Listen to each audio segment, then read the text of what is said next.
Hello everybody, it's Jeff with Azcamera Reviews, and today I'm going to be talking about switches. And the reason I'm going to be talking about switches is I tend to be very forgetful. And what happens is sometimes at night I go outside, I turn the lights on, but I forget to turn them off. And the next morning my wife comes in, she says, "Jeff, you left the lights on all night." Now, I hate to waste money and I hate to waste electricity. So what I did was I purchased this in-wall countdown timer. And what you do is you twist it, you set the amount of time up to an hour that you want it to run, and it keeps your lights on. You could set it for 5 minutes, you can set it for half an hour, but the most amount of time on this one is 1 hour. So what I'm going to show you is what's inside the package. I'm going to show you how I install it, and then I'm going to tell you what I think of the product. So let's go ahead. Okay, so to save us some time, I've already cut around the exterior of this package so we can open it up quickly and I can show you what's inside. So the first thing, as always, you have this paper that explains to you what it is and just tells you a couple of details. That's not a big deal. Then actually inside the package you've got the timer itself. So you've got the timer, you have some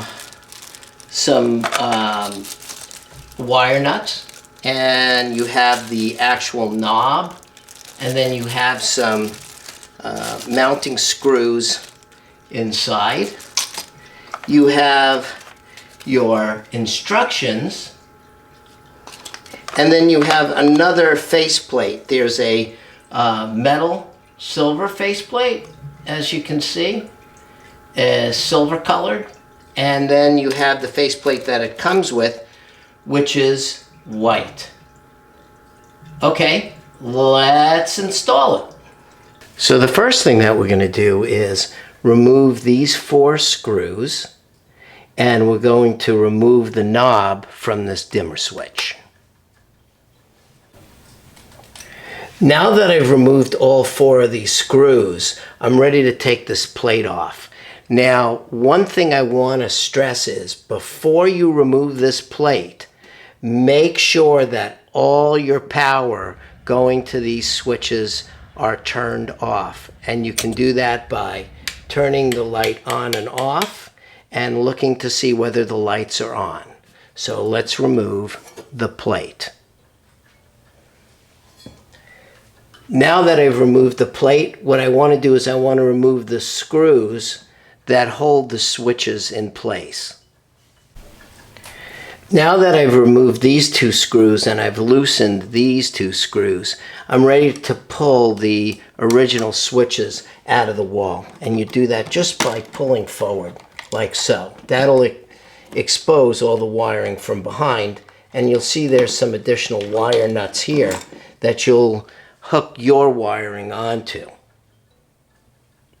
So what we're going to do now is we're going to remove these wire nuts and we're going to install the first timer switch. So now that I've removed both these wire nuts, okay, this right here is your main power. This is your black wire, and this is the set of wires that's feeding power to both this switch and to this switch. So the thing you want to do is you want to take this wire, which goes to this switch, and you want to pull this off of this bundle, and you want to do the same thing with this. Okay, so now what we're going to do is we're going to take this wire right here, which goes to the outside, and we're going to remove the switch altogether. Now we're going to take this wire, which goes to the new timer switch, and we're going to pull the insulation off of it, and we're going to take one of the wire nuts that came with it, and we'll just kind of twist this around a little bit, okay, so that it's got a little mechanical mechanical connection, and we will screw so that we have a good connection. And you want to screw that all the way on, okay, until that stops. Okay, so now you've got a good connection on that. And now what we're going to do is we're going to take the second wire, and this one has a ground on it also. So what we're going to do is we're going to disconnect this ground.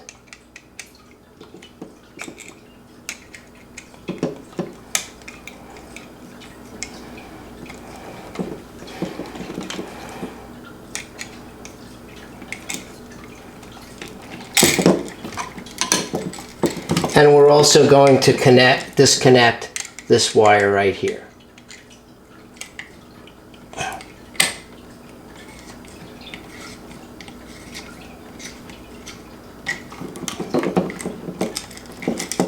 Like so.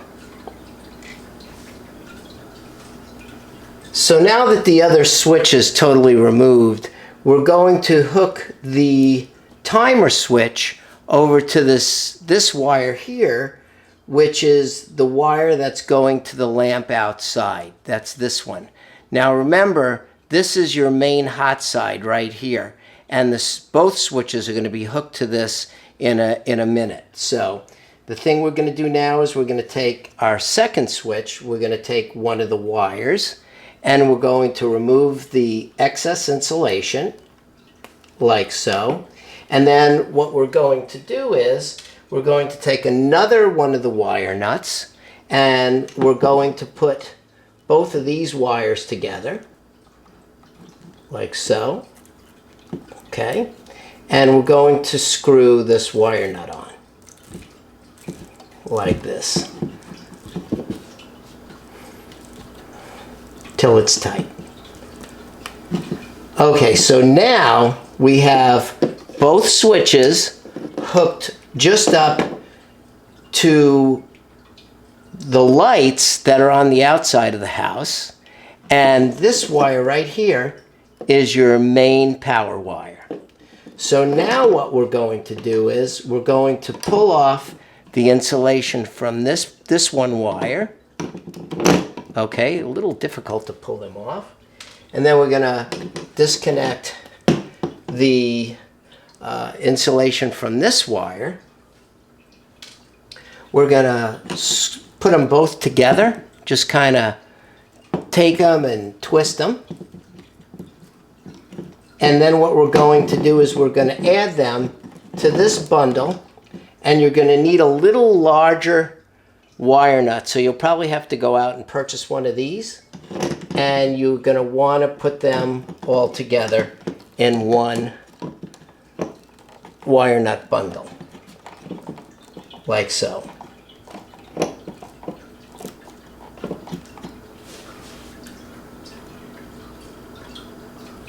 Now that everything is tight, I'm ready to put all the switches back inside the box, and this can be a tedious task. So I don't want to spend a lot of time showing how I put it back in the box, but when we come back, everything will be inside the box. One thing that I'd like to talk about, though, is this product. It's called GB OxGuard, OX-100. And I use this on the insides of my wire nuts. And the reason being is I have aluminum wiring in my house. My house was built in the 1970s, and they used aluminum wire. This thing helps cut down on the oxidation of the wires, so that there's no heat buildup when you have a switch on, or you have a wall outlet or something installed, and it can cut down on the possibility of fire. So the other thing we're going to do is we're going to take this wire right here, which is a grounding wire. One of them is already grounded to the outside of the box, and I am going to now ground the outside outlet also to the box. as a side note, you might want to check and make sure everything is working by just turning on the power, but be very, very careful and make sure that your lights are working before you put the whole thing back in the box and you find out that your connections weren't well made. So test everything out first, but like I said, always make sure you have a good pair of thick rubber-soled shoes on and that you're very, very careful. Okay, so now we've got both of these timer switches installed. Sometimes it takes a little bit of tenacity to get everything inside the actual receptacle that these two switches will mount into. But now for the last step. You'll probably have to go to some local package store or box store and buy one of these. And what you'll do is you'll install that over this plate, and we'll be back as soon as we've got that installed. Okay, now the switch plate is installed. We've got the 4 screws in there.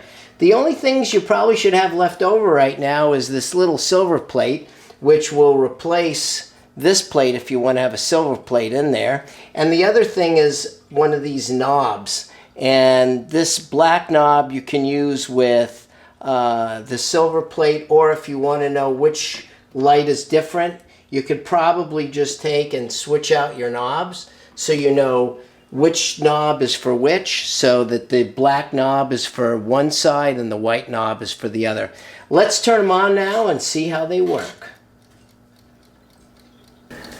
So I went outside and I checked them out, and both lights are working, so I'm happy. These things seem to be working great.